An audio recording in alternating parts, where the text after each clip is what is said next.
Hey guys, I see you all doing a great job with your distant learning, and today I'm going to read you a book. It's called Fantastic Mr. Fox by Roald Dahl. Go.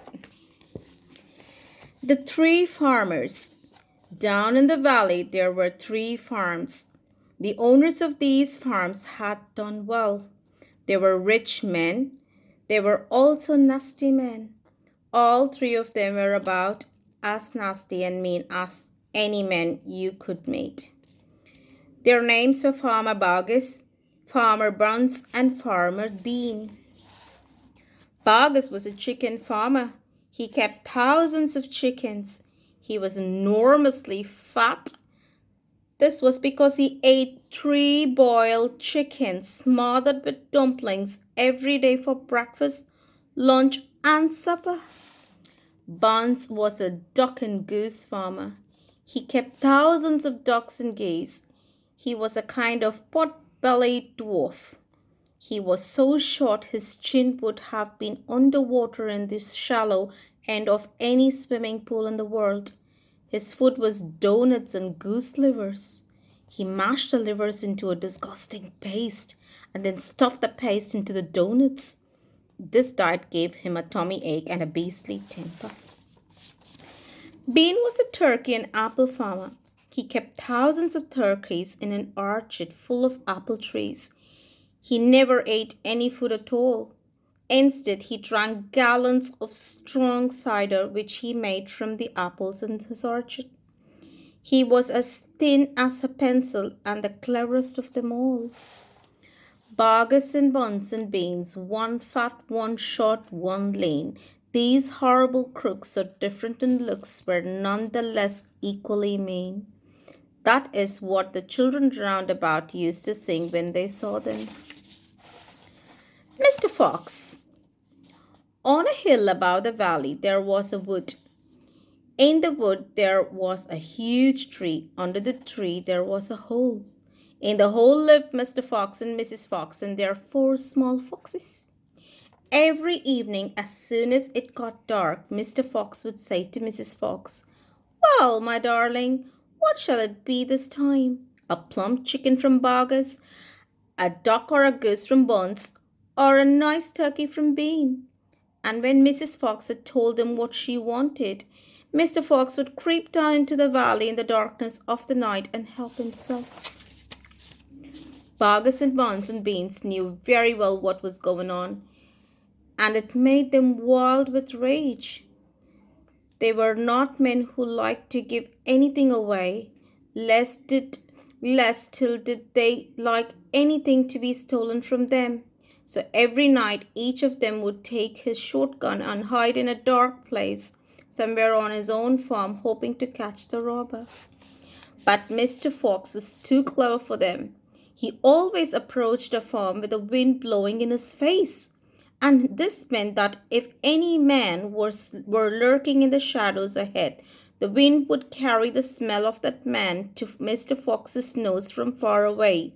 Thus, if Mr. Bargus was hiding behind his chicken house number 1, Mr. Fox would smell him out from 50 yards off and quickly change direction, heading for chicken house number 4 at the other end of the farm. "Dang and blast that lousy beast!" cried Bargus. "I'd like to rip his guts out," said Bounce. "He must be killed," cried Bean. "But how?" said Bargus. "How on earth can we catch the blighter?" Bean picked his nose delicately with a long finger. "I have a plan," he said. "You've never had a decent plan yet," said Buns. "Shut up and listen," said Bean. "Tomorrow night we will all hide just outside the hole where Mr. Fox lives. We will wait there until he comes out and then bang, bang, bang." "Very clever," said Buns. "But first we shall have to find the hole." "My dear Buns, I've already found it," said the crafty Bean. "It's up in the wood on the hill. It's under a huge tree." The shooting. It's chapter 3. "Well, my darling," said Mr. Fox, "what shall it be tonight?" "I think we will have duck tonight," said Mrs. Fox. Bring us 2 fat ducks, if you please, one for you and me, and one for the children. Ducks it shall be, said Mr. Fox. Buns is best. Now, to be careful, said Mrs. Fox. My darling, said Mr. Fox, I can smell those goons a mile away. I can even smell one from the other. Bargus gives off a filthy stink of rotten chicken skins. Barnes reeks of goose livers, and as for Beans, the fumes of apple cider hang around him like poisonous gases. Yes, but just don't get careless, said Mrs. Fox. You know they will be waiting for you, all 3 of them. Don't you worry about me, said Mr. Fox. I'll see you later. But Mr. Fox would not have been quite so cocky had he known exactly where the 3 farmers were waiting at that moment. They were just outside the entrance to the hole, each one crouching behind a tree with his gun loaded. And what is more, they had chosen their positions very carefully, making sure that the wind was not blowing from them towards the fox's hole. In fact, it was blowing in the opposite direction. There was no chance of them being smelled. Mr. Fox crept up the dark tunnel to the mouth of his hole.